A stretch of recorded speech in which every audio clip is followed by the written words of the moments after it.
langsung aja ya, karena udah jam 8 juga. Bismillahirrahmanirrahim. Assalamualaikum warahmatullahi wabarakatuh. Suara saya terdengar nggak? Ya, terdengar jelas. Alhamdulillah, oke. Bismillahirrahmanirrahim, ulangi ya. Assalamualaikum warahmatullahi wabarakatuh. Assalamualaikum warahmatullahi wabarakatuh. Selamat datang semuanya. Selamat datang, salam sejahtera kepada kita semua. Yang terhormat kepada Dr. M. Irfan Hidayatullah selaku materi pada kegiatan Kamisan FLP Bandung pada malam ini. Yang kami hormati kepada Ketua FLP Bandung, Kang Agus Abdullah, serta jajaran pengurus FLP Bandung periode 2021-2023. Serta yang kami banggakan dan cintai, para anggota FLP Bandung dan peserta Kamisan yang sudah bersemangat dan antusias untuk mengikuti jalannya acara pada malam ini. Segala puji marilah kita panjatkan kehadirat Allah Subhanahu wa Ta'ala yang alhamdulillah berkat rahmat dan karunia-Nya kita dapat bertemu meskipun secara virtual ya. Dalam acara Kamisan FLP Bandung Spiritualitas dalam Sastra. Salawat berbingkiskan salam semoga tercurah kepada uswatun hasanah kita Nabi Muhammad SAW dan para pengikutnya hingga akhir zaman. Hadirin dan segenap kawan pejuang literasi dimanapun kalian berada, perkenankanlah saya, Siti Hayati Zakiyah, dari pengurus FLP Bandung untuk memandu jalannya kegiatan acara pada malam ini. Sebelum beranjak pada kegiatan selanjutnya, alangkah baiknya kita mulai acara ini dengan membaca basmalah terlebih dahulu. Bismillahirrahmanirrahim. Baik. Selanjutnya izinkan saya untuk membacakan susunan acara pada kegiatan malam ini. Jadi yang pertama pembukaan, kemudian pembacaan ayat suci Al-Quran, lalu setelah itu beranjak pada kegiatan inti yakni pematerian ya barangkali atau nanti langsung dipandu oleh moderatornya. Lantas kemudian sesi tanya jawab dan penutup. Baik, tanpa berlama-lama lagi, kita beranjak pada agenda selanjutnya, yakni pembacaan ayat suci Al-Quran yang akan dibacakan oleh saya sendiri. Bismillahirrahmanirrahim. Iqra' bismi rabbikal ladzi khalaq. Khalaqal insana min 'alaq. Iqra' wa rabbukal akram. Alladzi 'allama bil qalam. 'Allamal insana ma lam ya'lam. Kalla innal insana layatgha. Ar-ra'ahu istaghna. Inna ila rabbika ar-ruj'a. Ara'aita alladzi yanha. 'Abdan idza shalla. Ara'aita in kana 'alal huda. Aw amara bittaqwa. Ara'aita in kadzdzaba wa tawalla. Alam ya'lam bi anna Allah yara. Kalla la illam yantahi lanasfa'an bin nasiyah. Nasiyatin kadhibatin khati'ah. Falyad'u nadiyah. Sanad'u zabaniyah. Kalla la tuti'hu wasjud waqtarib. Aku berlindung kepada Allah dari godaan syaitan yang terkutuk, dengan menyebut nama Allah yang Maha Pengasih lagi. Bacalah dengan menyebut nama Tuhanmu yang menciptakan. Dia telah menciptakan manusia dari segumpal darah. Bacalah dan Tuhanmu lah yang Maha Mulia, yang mengajar manusia dengan pena. Dia mengajarkan manusia apa yang tidak diketahui. Sekali-kali tidak, sungguh manusia itu benar-benar melampaui apabila melihat dirinya serba cukup. Sesungguhnya hanya kepada Tuhanmu lah tempat kembali. Bagaimana pendapatmu tentang orang-orang yang melarang seorang hamba ketika dia melaksanakan sholat? Bagaimana pendapatmu jika dia yang dilarang sholat itu berada di atas kebenaran hidup? Atau dia menyuruh bertakwa kepada Allah? Bagaimana pendapatmu jika dia yang melarang itu mendustakan dan berpaling? Tidakkah dia mengetahui bahwa sesungguhnya Allah melihat segala? Sekali-kali tidak, sungguh jika dia tidak berhenti berbuat demikian, niscaya kami tarik ubun-ubunnya ke dalam neraka. yaitu ubun-ubun orang yang mendustakan dan durhaka. Maka biarlah dia memanggil golongannya untuk menolong. Kalau kami akan memanggil malaikat Gabaniyah penyiksa orang-orang yang berdosa. Sekali-kali tidak, janganlah kamu patuh kepadanya, dan sujudlah serta dekatkanlah dia. Shadaqallahul adzim. Alhamdulillahirrabbilalamin. Ayat yang tadi sudah dibacakan, mudah-mudahan ayat yang pertama turun ini, surat yang pertama turun ini menjadi pengingat dan ilham untuk kita semua. Baik, tanpa berlama-lama lagi, karena di sini sepertinya sudah banyak kan ya, lumayan 20 orang. Kita langsung aja ya ke acara selanjutnya, karena pematerinya juga sudah sangat-sangat siap. Saya akan serahkan kegiatan inti ini kepada Kang Taufik. Kang Taufik udah siap, Kang? Kang Barli? Oke.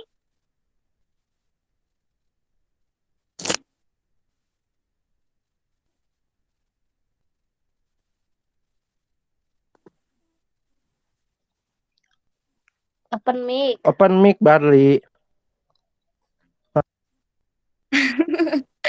Biasa ya, seperti ini wajar sekali. Kang Barli siap ya? Nah, ini boleh nih kalau misalnya masih ada yang belum hadir di roomnya untuk dikabarin lagi ya, karena ini pematerinya keren banget.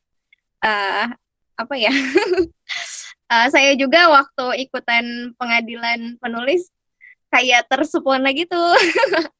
Nah, oke. Gimana? Akangnya udah siap?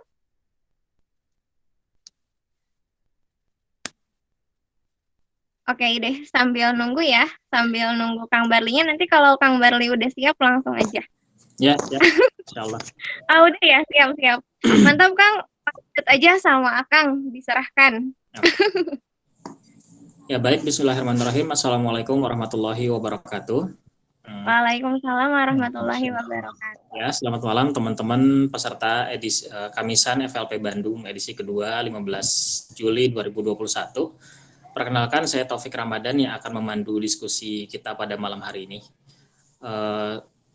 Saya ucapkan selamat datang ya untuk Kang Irfan yang sudah bergabung di tengah-tengah kita. Saya juga ucapkan selamat datang untuk teman-teman peserta Kamisan yang sepertinya saya lihat itu berasal dari cukup banyak cabang ya, dan tidak hanya dari internal FLP juga, tapi juga ada di luar FLP. Hari ini kita akan memperbincangkan satu tema, yakni spiritualitas dalam sastra. Dan untuk memperbincangkannya kita sudah kita akan mendengarkan langsung pemaparan dari kita, yakni Kang Irfan Hidayatullah. Buat teman-teman FLP pasti sudah akrab dengan beliau. Beliau adalah Ketua Dewan Pertimbangan ya FLP Pusat, dan beliau pun sekarang sedang menjadi pengajar di jurusan Sastra Indonesia di Universitas Pajajaran. Buat teman-teman, sebelum kita memulai diskusi, saya akan sampaikan dulu aturan ya, buat teman-teman yang bisa open cam, silakan di open cam biar kita bisa lebih interaktif. Kemudian selanjutnya buat teman-teman yang mau bertanya, silakan nanti setelah pemaparan dari Kang Irfan. Demikian ya. Mungkin itu dulu ya dari saya sebagai moderator. Untuk selanjutnya saya akan langsung teruskan kepada Kang Irfan untuk menyampaikan pemaparannya. Silakan, Kang.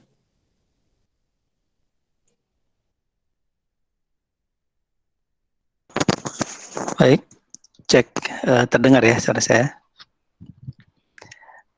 Baik, terima kasih Barli dan teman-teman yang lain. Assalamualaikum warahmatullahi wabarakatuh. Waalaikumsalam warahmatullahi wabarakatuh. Ya. Alhamdulillahilladzi arsala rasulahu bil huda wa dinil haqq liyudhhirahu 'ala dini kullihi wa kafa billahi syahida. Asyhadu an la ilaha illallah wa asyhadu anna Muhammadan abduhu wa rasuluh. La nabiyya ba'dah. Allahumma shalli 'ala sayyidina Muhammad wa 'ala alihi wa sahbihi ajmain. Amma ba'd. Alhamdulillah, sahabat-sahabat sekalian yang bahagia semua di sini dan yang berharap tetap sehat ya di saat pandemi seperti ini. Ya tentu saja saya ucapkan terima kasih atas kehadirannya, kita bisa berdiskusi di ruang maya ini. Uh, saya tentu saja bukan satu-satunya yang bisa menyampaikan materi spiritualitas dalam sastra ini ya, atau spiritualitas sastra. Tapi di sini banyak teman-teman yang lain yang juga bisa mungkin nanti berkontribusi terhadap pembicaraan kita ya. Di sini ada Lutfi Mardiansa, kemudian ada Wilda Nugraha, ada Ketua FLW Bandung juga, nih Agus Abdullah, kemudian yang lainnya ya. Jadi nanti boleh perspektif masing-masing. Juga di sini ada Kyota Hamzah ya. Silahkan berpendapat seperti itu. Jadi ini menjadi satu ajang diskusi saja. Saya hanya pemantik saja dalam diskusi yang temanya cukup berat ini seperti itu. Sebenarnya tidak terasa kok sudah hari ini gitu. Sementara saya sebenarnya belum terlalu siap-siap karena berbagai hal. Dari ternyata liburan ini justru banyak hal yang perlu dipersiapkan kalau bagi yang ngajar ya sebenarnya. Jadi rapat demi rapat dan sebagainya, dan juga mempersiapkan semester berikutnya. Sedikit curhat ya. Ya baiklah. Saya sudah terbiasa sebenarnya dengan forum seperti ini karena ngajar setiap hari ya kayak gini. Sudah terbiasa juga dengan yang off cam gitu seperti itu. Mungkin dengarnya sambil rebahan gitu. Kadang ada yang sambil makan atau sambil nyetrika, mungkin ibu-ibu di sini, atau ada yang sambil masak. Jadi masalah ya. Silakan saja. Tapi saya berharap nanti justru interaktif ketika ada diskusi seperti itu. Saya coba apa istilahnya? Saya coba share screen ya, kalau mudah-mudahan bisa nih.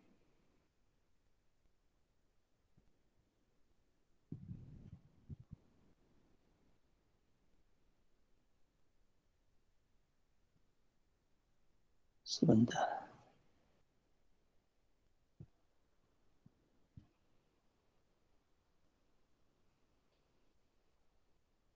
Ada tidak? Belum bisa di sudah diaktifkan ininya, share screen-nya. Tinggal di-share, Kang. Coba ya, coba bentar lagi.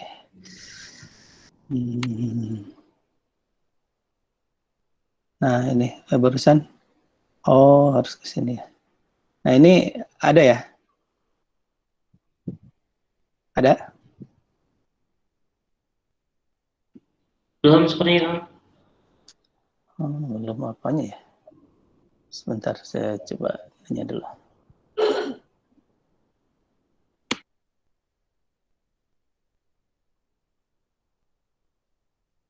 Bentar. Saya dulu.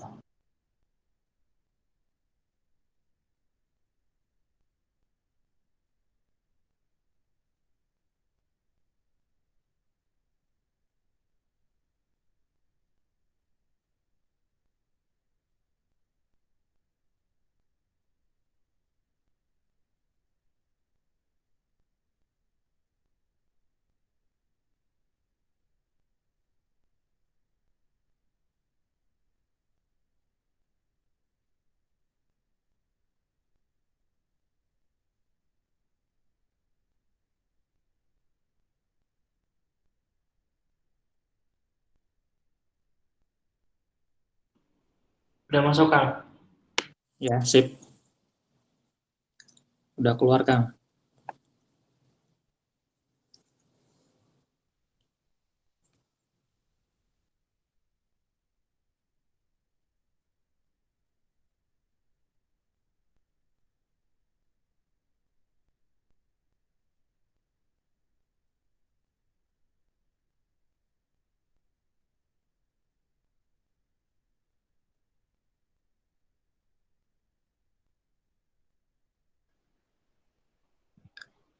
Sudah ada ya?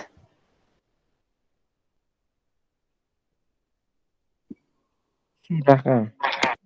Ya, baik. Ya, saya mungkin tidak akan terlalu banyak dan secara mendalam menyampaikan ini ya. Ini hanya pemantik saja. Ini dalam perspektif saya seperti itu. Bahwa spiritualitas itu adalah bagian dari yang ada di dalam karya sastra seperti itu. Atau spiritualitas dalam sastra ya kalau diistilahkan. Atau sastra itu sendiri memiliki sifat spiritual.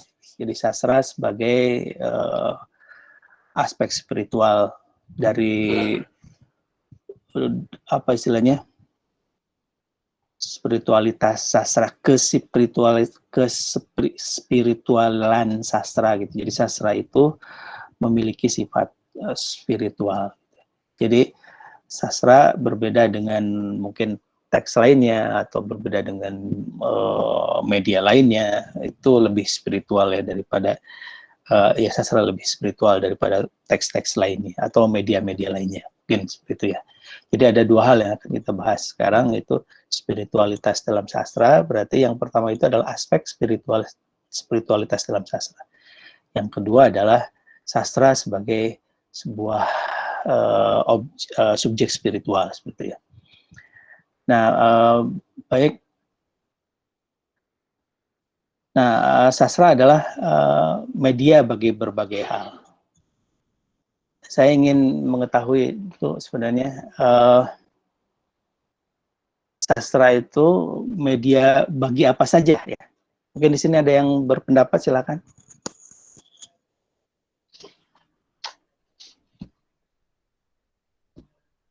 Media bagi pemaknaan individu, Kang. Pemaknaan individu, boleh ya. Sastra itu media bagi pemaknaan individu. Mungkin yang lain?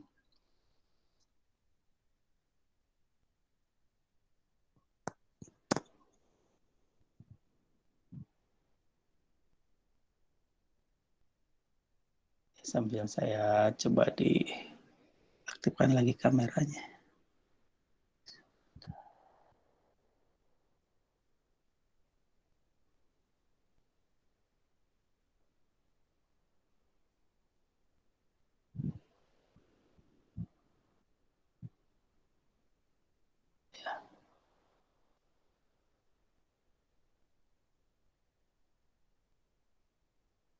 Ya, nggak ada lagi ya. Baik ya, tadi bisa sastra sebagai media bagi pemaknaan individu. Dan sebenarnya banyak sekali ya, sastra itu adalah media bagi berbagai hal. Mungkin tidak terbatas ya, karena sastra mencakup banyak hal.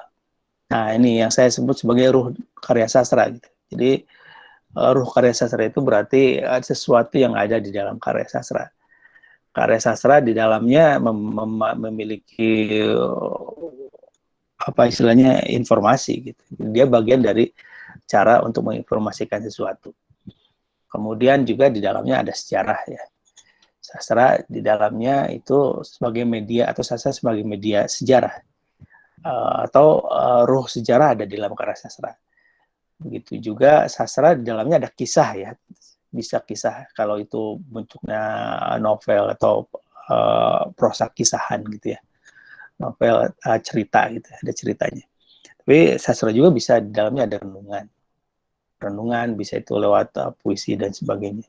Jadi ruh karya sastra itu banyak sekali, bahkan tidak terbatas.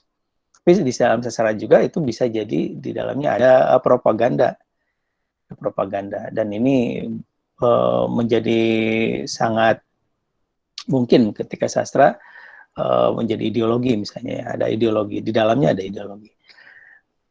Kemudian sastra juga di dalamnya ada spiritual, jadi hal-hal yang bersifat spiritual. Kemudian sastra juga di dalamnya ada religi. Nah, di religi di situ ada agama gitu, atau ada religiusitas juga seperti itu ya. Jadi bedakan antara religi dengan religiositas, bedakan antara religi dengan spiritualitas. Kalau religi ya agama sebagai apa istilahnya bentuk formalnya, institusinya seperti itu. Tapi semua itu ada di dalam karya sastra. Jadi kalau teman-teman membaca satu buku novel, misalnya siapa karya di Indonesia, misalnya karya Eka Kurniawan misalnya yang lagi banyak dibaca gitu, yang dibicarakan, yang sebentar lagi juga ada filmnya misalnya yang difilmkan, itu ya di dalamnya ada semua ini. Kalau yang paling dominan adalah informasi, maka biasanya sastra di dalamnya ya banyak hal-hal yang mengupayakan mendeskripsikan latar cerita dengan sangat informatif gitu. Kemudian tokoh-tokohnya dihubungkan juga dengan informasi-informasi, bahkan kasusnya juga hubungannya dengan titik mangsa tertentu, kemudian konteks tertentu gitu. Sangat informatif gitu. Bahkan sastra yang isinya informasi itu biasanya suka terhubung ke salah satu bidang ya, misalnya sastra hubungannya dengan kuliner, sastra hubungannya dengan jurnalistik, jurnalisme gitu, sastra hubungannya dengan apa istilahnya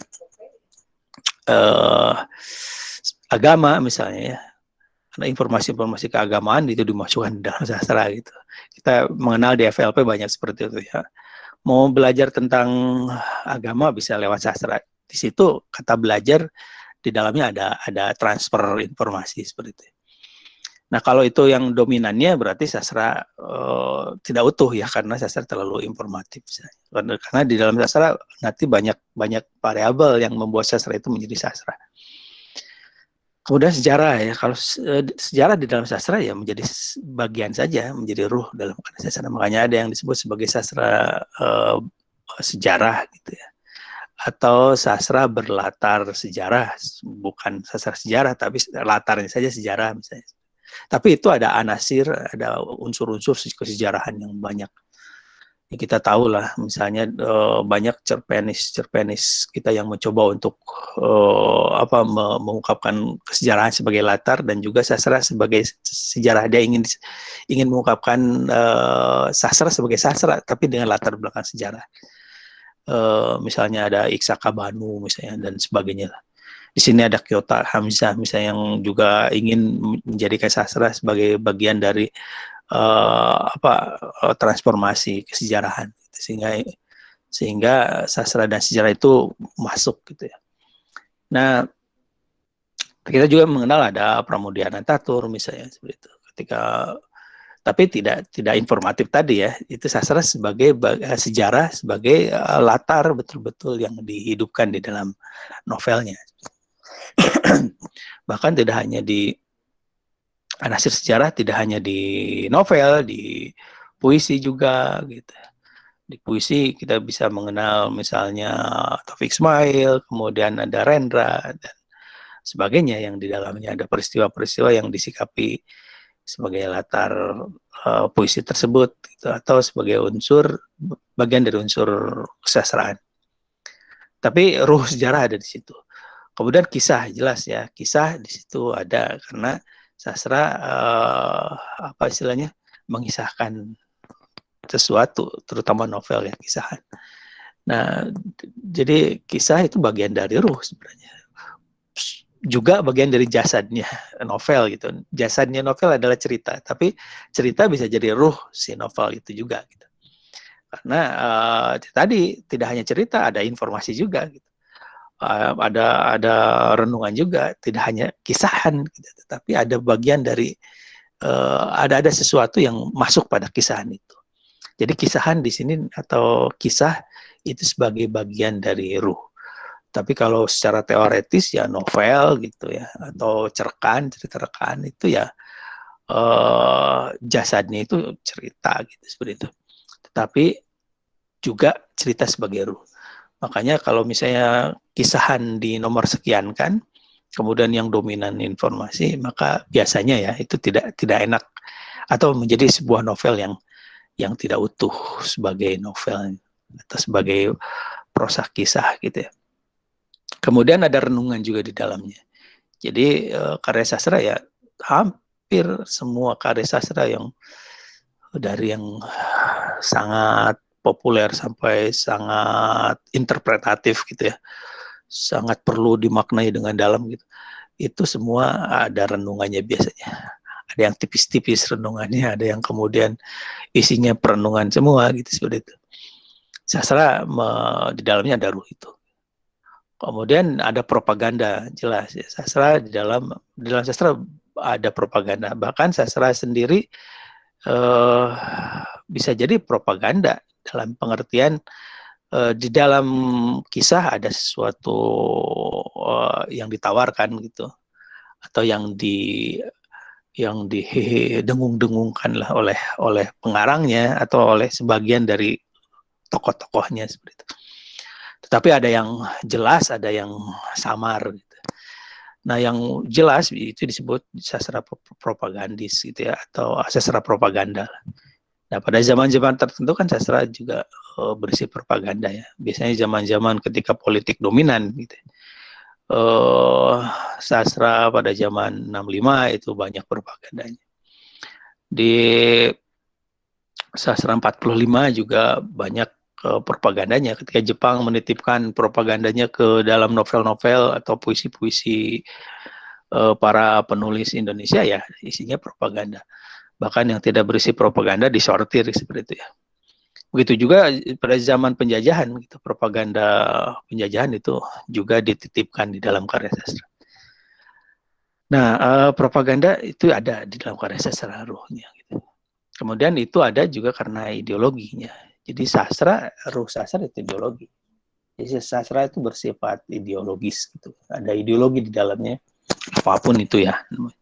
Bahkan kalau dalam terminologi sekarang, ideologi itu sampai ke hal-hal yang everyday life gitu ya, keseharian. Bahwa cara melipat baju gitu itu juga ideologis gitu. Cara memilih warna itu dia ideologis gitu.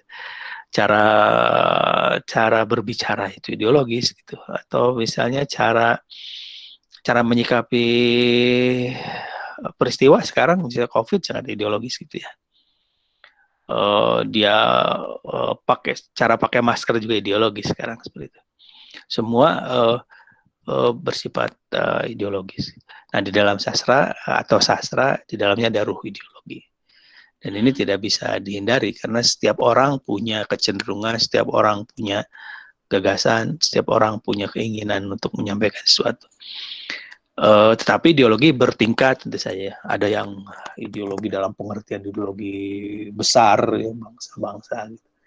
Ideologi apa istilahnya politik gitu, ideologi filsafat gitu, ideologi agama, bahkan agama sebagai ideologi itu bisa jadi menjadi ruh yang paling kuat nih sekarang seperti itu. Di dalam agama juga ada friksi-friksinya, ada faksi-faksinya gitu. Nah, itu ideologis gitu. Makanya itu pertentangan diskusi tentang apakah agama ideologi atau agama itu wahyu gitu, itu dari dulu sampai sekarang ya. Tapi kalau dalam perspektif sekarang semua ideologis gitu. Ya agama ideologis gitu. Sekarang memilih agama yang mana, dia mau NU, mau Muhammadiyah gitu. Di Islam NU, Islam Muhammadiyah itu ideologis. Kunut tidak kunut ideologis. Atau ke masjid tidak ke masjid sekarang ideologis gitu. Dan sebagainya. Padahal ada konteks tertentu ya. Nah, ini yang menarik ya di dalam ruh ideologi dalam karya sastra. Kemudian spiritual. Nah, aspek spiritual itu menjadi ruh juga. Jadi spiritualitas dalam karya sastra itu adalah satu hal yang apa istilahnya, mesti hadirnya itu sama dengan kehadiran yang lain gitu. Bahkan kalau menurut Mangunwijaya gitu, ini tentang religiositas dan spiritualitas itu, bahwa semua karya sastra pada dasarnya, semua karya sastra yang baik pada dasarnya religius gitu. Atau ada yang menafsirkan bahwa sebenarnya karya sastra itu sangat spiritual gitu. Karya sastra baik itu tidak ansih hanya pada pada sesuatu yang diceritakannya, pasti ada sesuatu yang di dalam cerita itu. Ada capaian-capaian transenden gitu ya, ada capaian-capaian imanen di dalam sebuah karya sastra yang baik seperti itu ya. Nah, ini bisa dibicarakan baik dan tidak baik karya sastra kan. Karena tapi sebenarnya kita bisa belajar dari perbincangan berbagai kritikus gitu. Mana sebenarnya yang secara mayoritas dikatakan sastra itu berbobot, sastra itu di dalamnya memiliki gagasan besar gitu, memiliki sebuah narasi spiritual yang luar biasa. Itu kan hampir semua membicarakan, pembicaranya sama gitu. Misalnya taruhlah berbicara tentang Jalaluddin Rumi gitu ya. Itu Masnawi Jalaluddin Rumi itu hampir semua menyepakati di dalamnya ada nilai-nilai luar biasa tentang spiritualitas, kemanusiaan dan keislaman seperti itu. Tetapi bukan berarti ke sini tidak ada yang seperti itu, banyak yang seperti itu. Jadi aspek spiritual itu ada dalam karya sastra seperti itu. Dan ada aspek religi juga ya, religi atau yang bersifat religi atau religiusitas. Nah, ini menjadi sangat penting kita pahami bahwa di dalam karya sastra itu banyak variabel, banyak penyusunnya. Jadi kita tidak bisa mengklaim salah satunya, tetapi mungkin ada sekian persen aspek spiritualitas di dalam karya-karya sastra yang oleh orang lain disebut sebagai karya yang dekaden misalnya. Karya sastra yang terlalu apa istilahnya cabul misalnya, atau karya sastra yang berbicara tentang tubuh, mungkin ada aspek spiritualitas ketubuhan di situ berdasarkan apa gitu. Nah, itu spiritualitas di dalam pengertian ini. Jadi spiritualitas masih netral dalam hal ini. Baru nanti kita akan berbicara ke spiritualitas macam apa yang ada di dalam karya semacam apa seperti itu. Nah, berikutnya, nah di sini ada beberapa karya ya yang mungkin bisa kita jadikan contoh lah ya, jadikan contoh. Misalnya ada Danarto, di sini ada Godlob ya. Godlob itu mungkin aspek spiritualitas sufistisnya itu dalam sekali seperti itu ya. Kemudian di dalamnya ada kejawaan juga gitu. Ada keislaman, kejawaan. Tapi nanti spiritualitas Islam semacam apa yang ada di dalam Godlob itu yang perlu digali seperti itu. Kemudian dalam Hujan Bulan Juni juga tidak hanya karya-karya yang bersifat keseharian tentang seolah-olah ini jadi populer karena ada Hujan Bulan Juni, karena ada Aku Ingin seperti itu ya. Tapi di dalamnya ada spiritualitas tentang kehidupan, tentang waktu, tentang masa kematian dan sebagainya. Bahkan Hujan Bulan Juni sendiri itu sangat spiritual menurut saya sebetulnya. Nah, cuma nanti berkaitan dengan apa dan sebagainya itu bisa dikaji lebih dalam.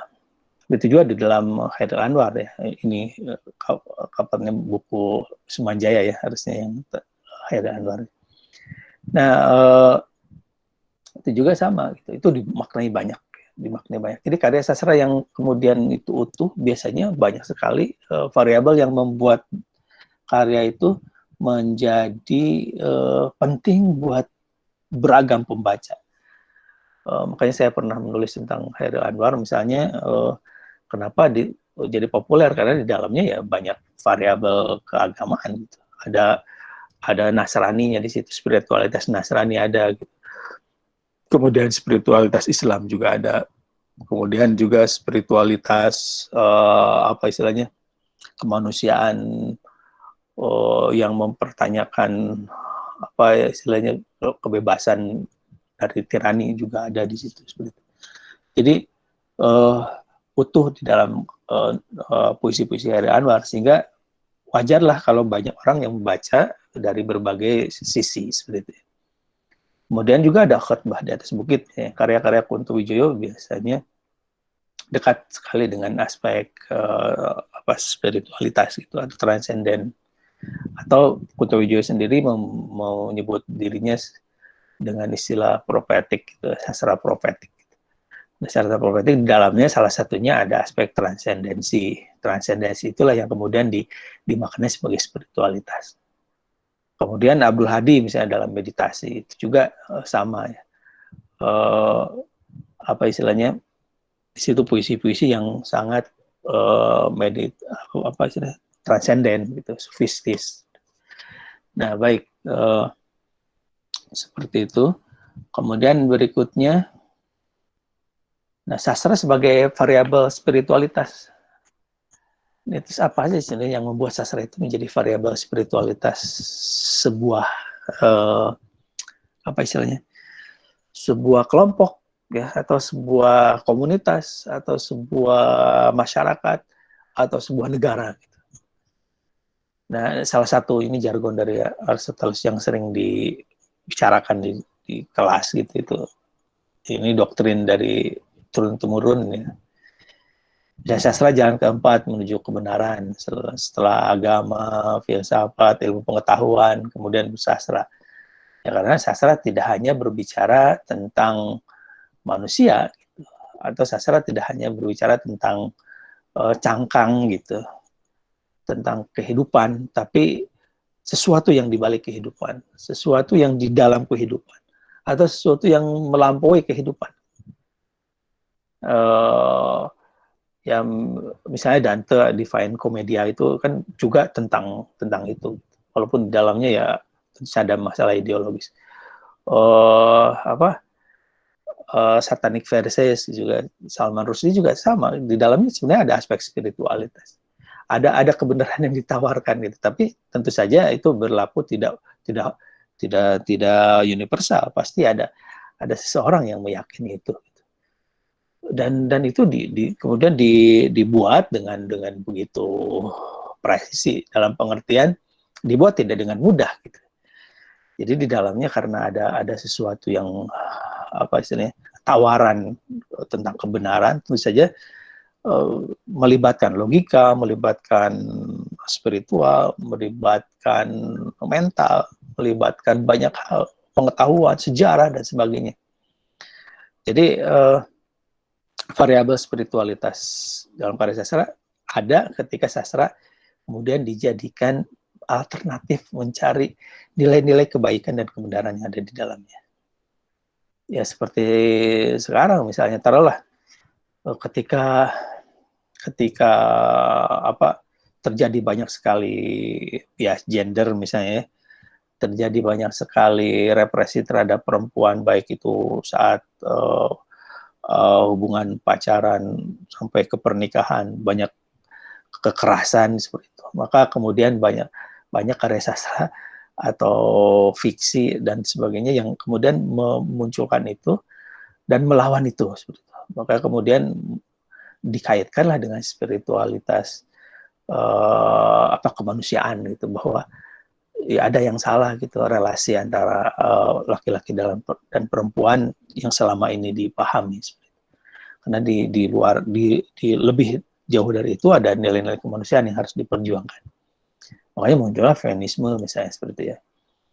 Nah itu ketika feminisme menjadi salah satu bagian dari perjuangan, bagian dari narasi, negosiasi sebuah keadaan realitas, di situ ada nilai-nilai kebenaran yang sedang diperjuangkan. Karena kan memang ada yang direpresi, ada yang kemudian menjadi korban, gitu. Ada yang subjek, ada yang objek, gitu. Ada yang menjadi patriarkinya, ada yang kemudian yang apa istilahnya, ada budaya patriarki sebagai kebenaran dalam hal itu, yang kemudian dilawan sebagai bentuk dari emansipasi perempuan karena adanya represi tersebut. Itu akan diyakini sebagai sebuah kebenaran. Atau mungkin di dalam sastra berbasiskan Islam, ya tentu saja kebenaran dalam hal ini bisa dititipkan di dalam karya sastra. Selain ayat Al-Quran, kemudian juga mungkin di situ ada ilmu pengetahuan, kemudian ada kebijaksanaan para ulama gitu seperti ya, alih-alih dari filsafat gitu ya. Juga ada karya sastra. Karena dari dulu karya sastra juga ada, sebelum Islam ya ada gitu kan. Kemudian ketika Muhammad dipilih oleh Allah gitu, kemudian Al-Quran diturunkan, kemudian ada negosiasi itu antara kebenaran Al-Quran dengan kebenaran sastra yang ada pada saat itu. Atau nanti ada turunannya, kebenaran-kebenaran puisi-puisi yang berdasarkan Al-Quran dengan puisi-puisi yang berdasarkan kepercayaan terhadap Taurat sebelumnya. Seperti itu. Nah itu kan kontestasi antara kebenaran dalam berbagai hal.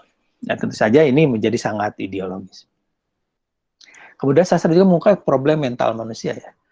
Jadi variabel spiritualnya sastra itu tidak hanya membicarakan tentang problem jasadi gitu saja, tentang tidak melulu tentang tubuh. Bahkan sastra adalah tentang beyond tubuh. Dia tentang apa ya? Tentang pemikirannya, tentang mentalnya, tentang mungkin aspek apa istilahnya kepercayaan, bahkan mitos di situ ada gitu. Dan sebagainya. Nah, di sini ada aspek spiritualitas ketika orang tidak hanya membicarakan masalah jasadiah, duniawiyah, tapi dia membicarakan problem-problem yang beyond humanity gitu. Beyond human ya. Dan sekarang misalnya karya-karya sastra atau film fiksi sekarang kan ada yang tentang dunia paralel lah, tentang segala macam gitu. Interstellar misalnya gitu. Itu menurut saya ada pertanyaan-pertanyaan mendasar tentang mental kemanusiaan. Ada imanensi di situ. Lalu kemanusiaannya ditekan, kemudian ada yang lebih besar dari sekadar manusia. Jadi pertanyaan tentang yang menjadi pusat itu manusia, gitu, dunia juga, itu kemudian dipertanyakan. Ini akan hancur. Mungkin apokaliptik itu sangat spiritual sebenarnya pada dasarnya. Tapi ketika itu menjadi hiburan, kemudian itu menjadi dangkal lagi. Kemudian sastra sebagai renungan yang melampaui realitasnya, itu tadi hubungannya. Ada perenungan-perenungan. Sastra yang apa istilahnya yang baik ya menyisakan perenungan. Kita bisa melihat misalnya di Cantik Itu Luka misalnya ya. Kemudian ya itu kan perenungan ya, melampaui realitas. Bahwa kecantikan tubuh itu sebenarnya justru menjadi satu simbol dari luka, dari sebuah realitas mengenaskan kemanusiaan. Karena selama ini manusia realitas keduniawian itu dilihat dari ketubuhan seperti itu. Itu perenungannya, walaupun mungkin di dalam perspektif lain gitu, ketika dimasukkan pada variabel spiritualitas yang lain, spiritualitas Islam misalnya, itu masalah-masalah teknis, penggambaran dan sebagainya, itu tentu saja akan ada kontestasi nilai di situ ya. Kemudian yang berikutnya, sastra sebagai refleksi kepercayaan. Jadi variabel spiritualitas karya sastra itu karena sastra itu refleksi kepercayaan. Jadi seseorang yang percaya terhadap apa istilahnya dewa-dewa misalnya di dalam sastra pada zaman Hindu misalnya, kemudian itu terrefleksi di dalam karya-karya sastra. Makanya kemudian ada cerita-cerita Panji gitu ya. Nah ketika misalnya masuk Islam setelah Hindu Buddha kemudian masuk agama Islam, maka ada negosiasi di situ. Cerita Panjinya masih dipakai, tapi kemudian tokoh-tokohnya sudah tokoh-tokoh nama sahabat, itu Hamzah dan sebagainya. Umar, gitu, Ali itu masuk ke situ. Kemudian, tapi dimitoskan. Di situ ada refleksi kepercayaan. Nah, variabel spiritualitas tentu saja ada ketika sastra itu sebagai refleksi kepercayaan. Kemudian, yang terakhir di dalam poin saya, nanti bisa dilanjutkan oleh teman-teman, sastra sebagai jalan menuju penyucian. Nah ini banyak ya, saya bersastra itu sebenarnya ini apa istilahnya, apa upaya untuk memberikan sesuatu gitu. Mungkin realitas dirinya dan realitas kotor gitu, tapi ketika dia bersastra ingin membuat sesuatu ini menjadi sangat bermakna. Menurut saya ada satu upaya penyucian di situ. Jadi sastra sebagai apa istilahnya, cara tinggi lah untuk kemudian menyucikan diri seperti itu ya. Karena tentu saja kita, sebagai manusia tidak mungkin kita membuat kitab atau disampaikan apa dinubuahkan gitu ya, menjadi nabi berikutnya. Tidak mungkin, di dalam Islam sudah tidak ini. Tapi ketika kita membuat sastra, di situ ada upaya ke arah sana. Karena sesuatu yang kotor-kotor yang ada di sekelilingnya, misalnya saya kemarin membaca bukunya Minanto atau apa, Aib dan Nasib gitu. Itu kan tragis sekali itu. Di situ tentang Tegal Urung, di situ ada kejahatan seksual, ada pembunuhan dan sebagainya gitu. Tapi saya melihat di situ upaya penyucian Minanto sebenarnya. Bagaimana nih menyelesaikan masalah-masalah yang sangat dekaden ini lewat karya sastra. Ya ketika dia menuliskan dalam karya sastra, spiritualitas dirinya untuk mengatakan bahwa ini tidak benar gitu. Ini ada masalah gitu. Nah, itu adalah upaya penyucian dalam pengertian sesuatu realitas yang sangat acak, kacau, chaos ini kemudian ditampilkan, dan di dalamnya jika memang dia sastra yang betul-betul apa istilahnya dimaksudkan untuk menyampaikan sesuatu gagasan gitu ya, bukan hanya sekadar hiburan tanda petik gitu, itu akan ada sesuatu untuk perbaikan, walaupun disampaikan dengan cara yang tragis juga dan sebagainya lah seperti itu. Nah, nanti kita diskusikan.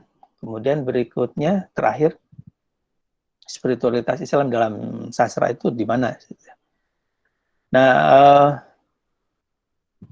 tentu saja didasari aspek asasi keislaman. Jadi spiritualitas Islam itu pasti di dalamnya ada aspek apa? Pertama tauhid biasanya, Tuhan Maha Esa gitu, Allah. Gitu. Makanya pusatnya adalah Allah.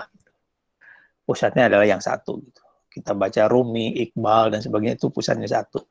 Sampai ke sekarang gitu ya, puisi-puisi teman-teman di Forum Karpena itu biasanya ketauhidan, dalamnya pusatnya satu, pusatnya Allah. Ya mungkin ini nanti bernegosiasi, bertentangan dengan bahwa yang jadi pusat adalah manusia bagi dunia modern gitu ya.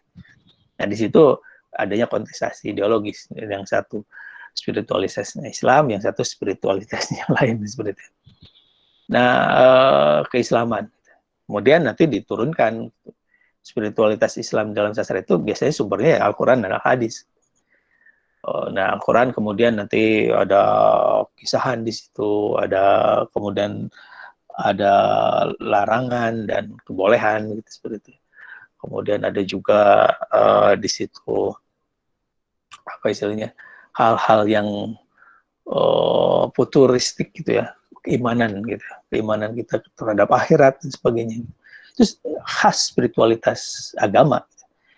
Karena spiritualitas agama ya percaya terhadap kehidupan setelah sekarang gitu.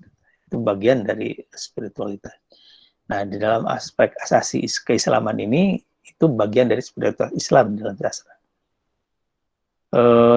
Jadi sebenarnya tidak mudah gitu ketika kita mengatakan bahwa saya sedang memperjuangkan sastra Islam, tapi misalnya Al-Quran tidak paham misalnya, kemudian hadis juga tidak dipelajari, sulit untuk ajak di situ gitu ya, sulit. Atau yang kedua lah, kita misalnya kalau kita yang pertama sulit, yang kedua didasari aspek ijtihad spiritual para ulama. Mau mengambil mana, ulama yang mana gitu. Mau mengambil ke siapa, apakah misalnya Ibnu Arabi atau misalnya Imam Syafi'i misalnya, atau lebih ke atas lagi para sahabat, mengambil Imam Ali misalnya atau Umar bin Khattab, ijtihad spiritual para sahabat sampai ke ulama-ulama yang terdekat sekarang, itu bisa aja menjadi aspek spiritualitas yang Islam yang ada dalam karya sastra. Jadi sekali lagi, kalau misalnya kita menulis karya sastra yang kemudian ingin aspek spiritualitasnya aja, tentu saja kita harus memperdalam apa saja istilah-istilah spiritualitas para ulama. Kemudian yang ketiga didasari aspek spiritualis kemanusiaan, bauran ya. Kemanusiaan itu bauran, misalnya ada eklektik atau ya berbaur lah antara misalnya adat kemudian dengan agama gitu. Atau uruf ya, kebiasaan-kebiasaan masyarakat dengan agama. Itu ada aspek spiritualitasnya. Misalnya karya-karya yang ada di Sumatera, Islamnya tentu saja khas bauran dengan adat istiadat di Sumatera. Begitu juga di Jawa, begitu juga di Sunda. Nah, ini aspek spiritualitas yang menarik menurut saya, dan itu terjadi dalam karya-karya sastra di Indonesia. Kemudian didasari aspek negosiasi solusi kemanusiaan. Nah, ini aspek spiritual Islam dalam karya sastra, di dalamnya juga ada aspek negosiasi solusi kemanusiaan. Dalam pengertian, makanya ada istilah post-Islamisme misalnya. Post-Islamisme itu yang melampaui Islamisme. Sebenarnya spiritualisnya Islam. Tapi dia melampaui aspek-aspek yang tadi tuh, misalnya ulama Al-Quran dan Sunnah, kemudian pendapat ulama dan sebagainya dilesapkan, itu masuk pada dia hanya berbicara tentang kemanusiaan. Tapi di situ sebenarnya dia terpengaruh atau berupaya sedang membumikan Islam, gitu. Membumikan Islam.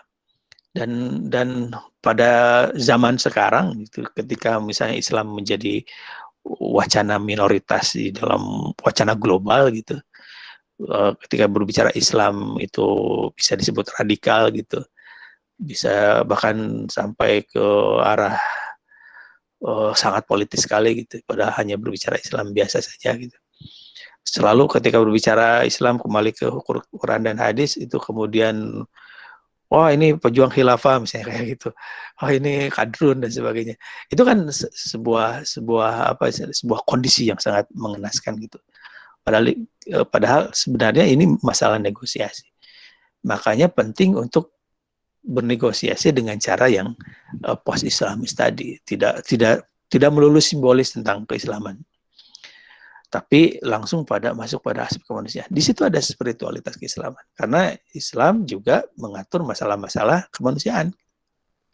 Seperti sekarang misalnya, menurut saya lebih spiritual, lebih orang yang sebentar dulu tidak berjamaah dulu di masjid misalnya, saat kondisi pandemi ini, daripada yang dengan semangat masjid biar meninggal di masjid gitu. Menurut saya aspek spiritualnya lebih tinggi yang diam di masjid dengan mengatakan, meniatkan bahwa mengurangi jumlah yang datang seperti itu, supaya penyebaran virus tidak makin masif, atau ingat bahwa ada kemungkinan untuk menyebarkan dan disebarkan, terinfeksi atau menginfeksi gitu. Itu karena di dalam Islam diatur juga masalah hifdun nafs tadi gitu. Menjaga nyawa itu bagian dari dasar hukum Islam seperti itu. Nah di sini kalau berpikir masalah itu kan berpikir melampaui syariat gitu. Makanya kemudian nanti kita bisa melihat misalnya ijtihad spiritual para ulama itu kan ada misalnya apakah dia berdasarkan syariat, berdasarkan hakikat, berdasarkan ma'rifat gitu ya. Hakikat, syariat, ma'rifat ini tiga hal yang kemudian bisa dijadikan bagian dari gerak spiritualitas penulisan kita di dalam Islam. Ada orang yang melulu berbicara tentang ma'rifat, spiritual tingkat tinggi ya, seperti untuk Wijoyo di dalam khotbah di atas bukit misalnya, kemudian Godlob gitu ya, Danarto gitu, itu kan ma'rifat sekali. Tapi ada yang di syariat itu ya tadi negosiasi soal kemanusiaan itu sebenarnya di syariat, tapi kemudian harus dibalut dengan hal-hal yang sangat keseharian seperti itu. Post-Islamisme di sini ya. Kemudian yang terakhir didasari aspek rohaniah individual. Mungkin ada hal-hal yang sangat individual yang itu didasarkan pada 1, 2, 3, 4 itu. Dan ini yang penting sebenarnya. Teman-teman bisa menulis cerpen, menulis apa. Itu aspek ruhaniyah individual yang kemudian muncul di dalam cerpen yang sedang kita tulis gitu. Peristiwa individual kecil kemudian bisa menjadi sangat besar gitu. Ketika itu jadi sebuah cerpen dan dibaca oleh orang lain seperti itu. Karena di situ aspek rohaniah sangat penting di dalam spiritualitas Islam, di dalam sastra. Nah, ini sebagai pengantar mungkin silahkan kalau ada yang bisa melengkapi, mungkin di sini ada Lutfi Mardiansa, kemudian ada Wildan Nugraha dan yang lainnya yang bisa melengkapi. Itu hanya pengantar dari saya saja. Silahkan. Ya baik, terima kasih kepada Kang Irfan yang sudah menyampaikan pemaparannya. Kita sudah banyak